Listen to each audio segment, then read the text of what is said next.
Que Dieu vous bénisse. Que Marion Branham vous bénisse. Oui, je préférais témoigner parce que je ne pouvais pas écrire. Si je pouvais écrire un remerciement, on pouvait lire très long et peut-être que d'autres personnes n'allaient pas comprendre de qu'est-ce qu'il s'agit. Je suis le fils de la maison.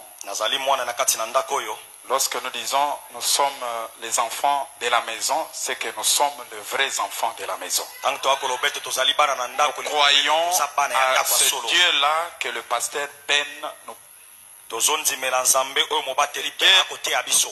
William Branham sans intervention de quelqu'un d'autre. Le Dieu Branham sans l'intervention de quelqu'un. Voilà, c'est Branham là que nous croyons. Je vais parler en lingala pour que vous l'ayez parce qu'il m'a donné des minutes. Bon, moi je pense que oui, peut-être que les gens ne suivent. La mission évangélique est mondiale. Merci, pasteur. Il y a des frères à travers le monde qui vous suivent que je salue en passant au nom du Seigneur William Marion Branham.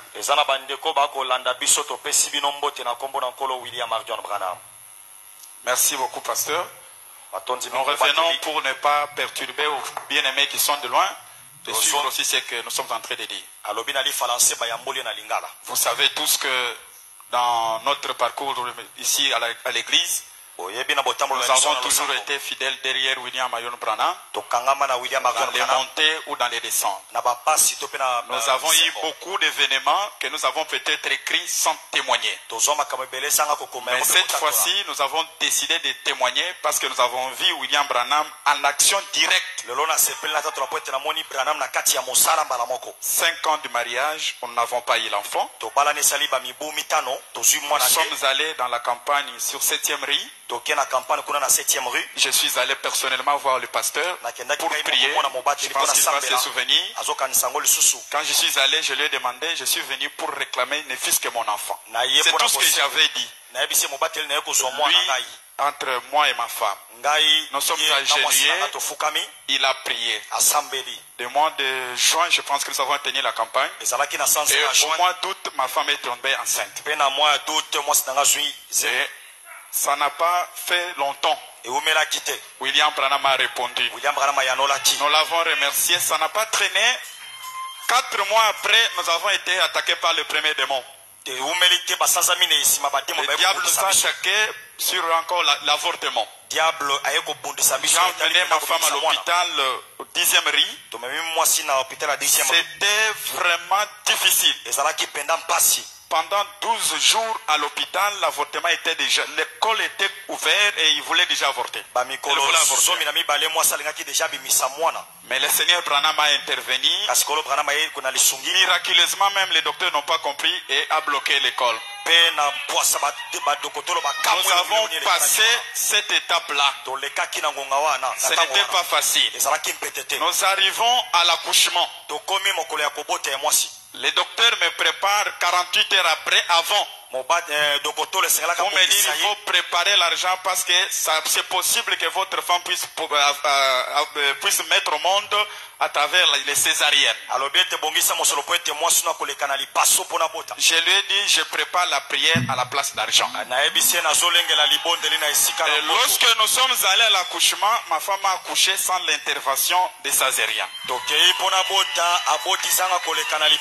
C'est seulement Branham que moi je parlais. C'est pas fini. Le samedi, ma femme a accouché vers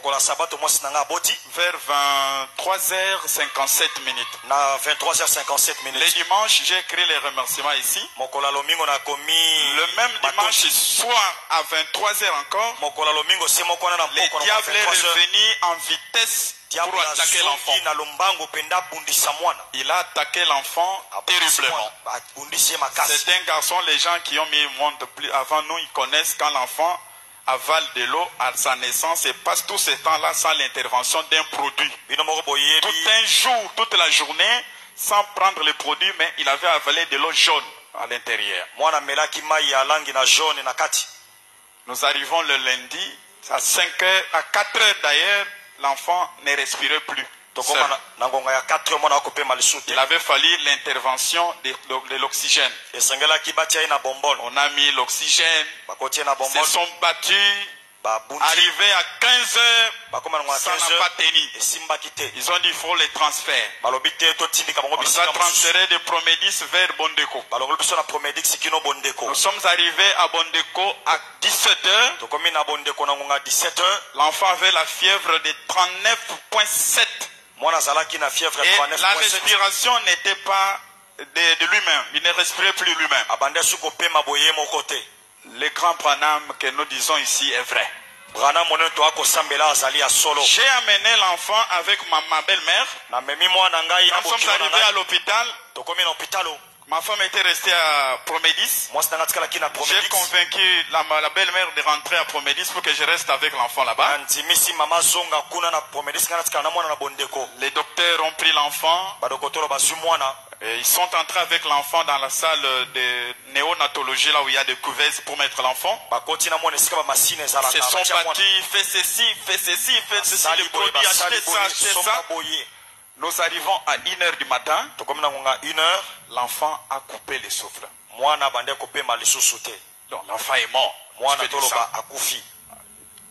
J'ai appelé le pasteur.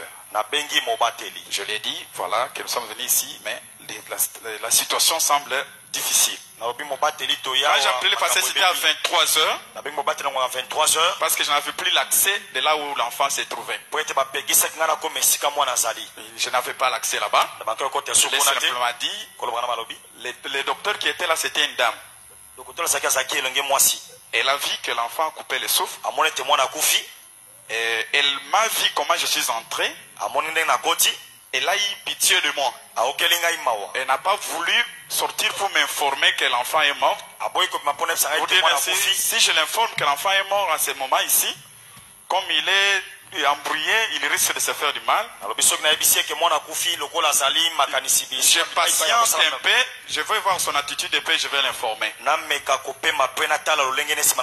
dame docteur m'informe que lorsqu'elle était à l'intérieur, elle a senti dans son cœur quelque chose qui dit de ne pas sortir, qu'elle reste seulement à l'intérieur jusqu'au matin. Elle est restée, n'a même pas fermé les yeux, en train de veiller sur le cadavre de l'enfant. Elle les regarde, arrivé à 4 heures. Pendant ce temps-là, moi je ne faisais que prier. Je n'ai pas fermé les yeux.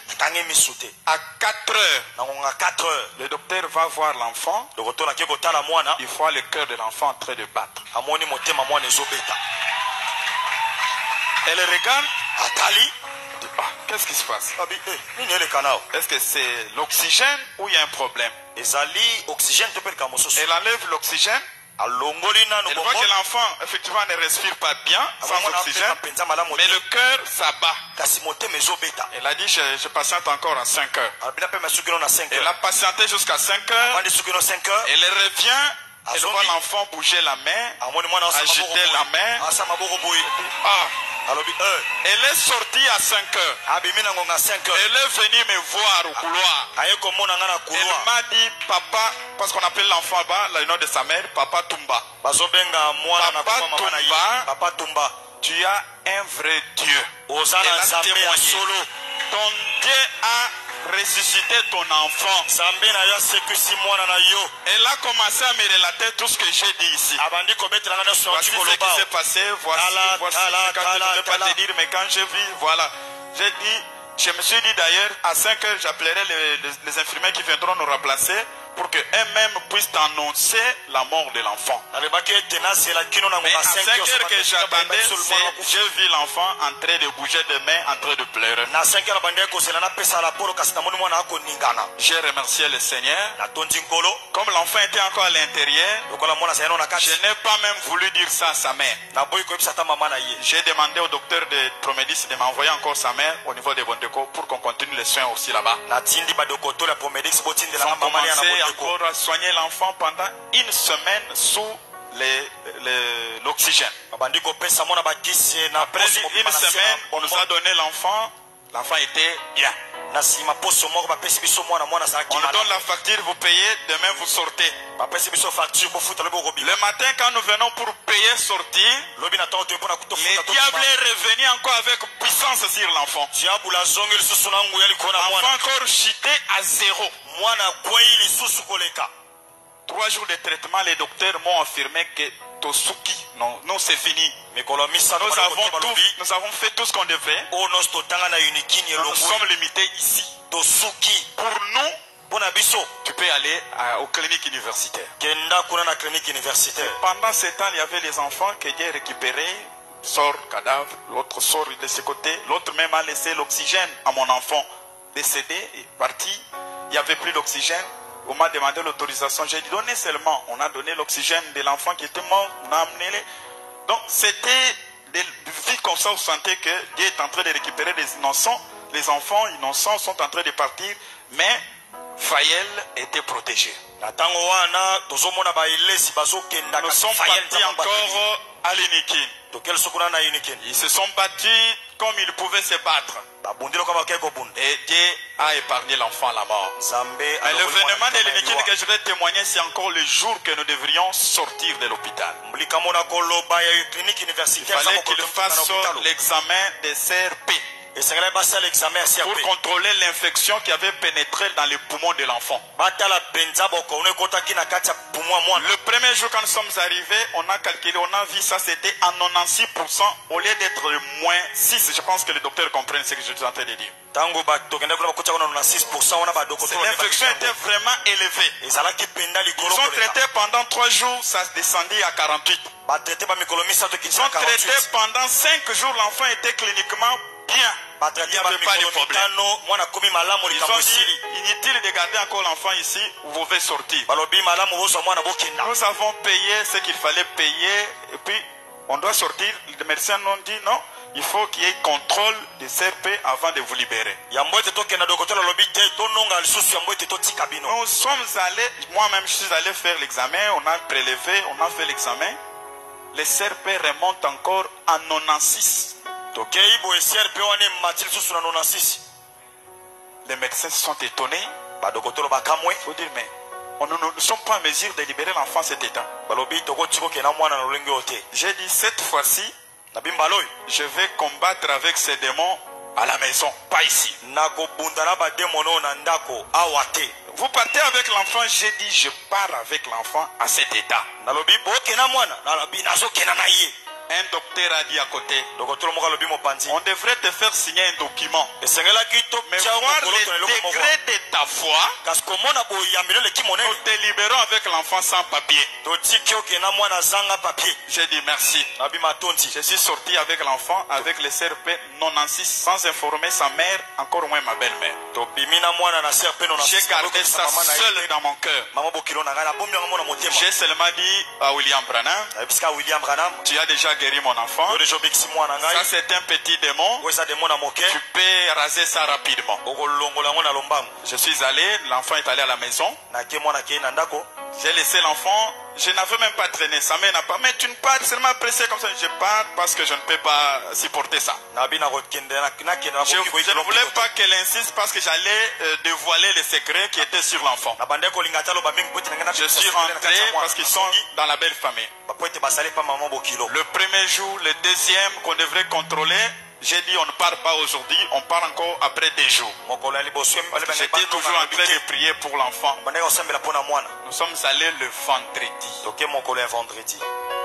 pour prélever encore et contrôler aux cliniques universitaires l'état des CRP de l'enfant. Pendant tout ce temps-là, il n'y avait aucun produit qu'on avait donné à l'enfant. On n'a même pas donné de produits à avaler, non. On a seulement observé. Quand on a contrôlé, le CRP a quitté de 96 jusqu'à moins 6 tango ba contrôler CRP longweno na 6 kino moins 6. Le docteur m'a regardé. Il a regardé ses collègues. Qu'est-ce qui est arrivé? J'ai dit c'est Branham. Branham c'est qui? J'ai dit c'est le Dieu de Fayenne. Voilà pourquoi je ne voulais pas garder ça. Je voulais partager avec vous cette expérience de la foi. Pour que le Seigneur puisse être glorifié. Et nous disons gloire au Seigneur William Marion Branham.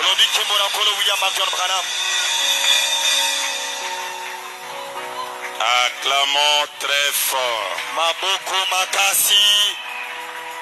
Dites à celui qui est à côté de toi que Branham est vivant.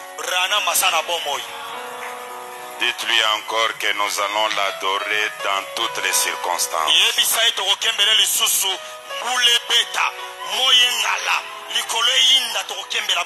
Il est une réalité et il vit. Ça pouvait me donner un cantique.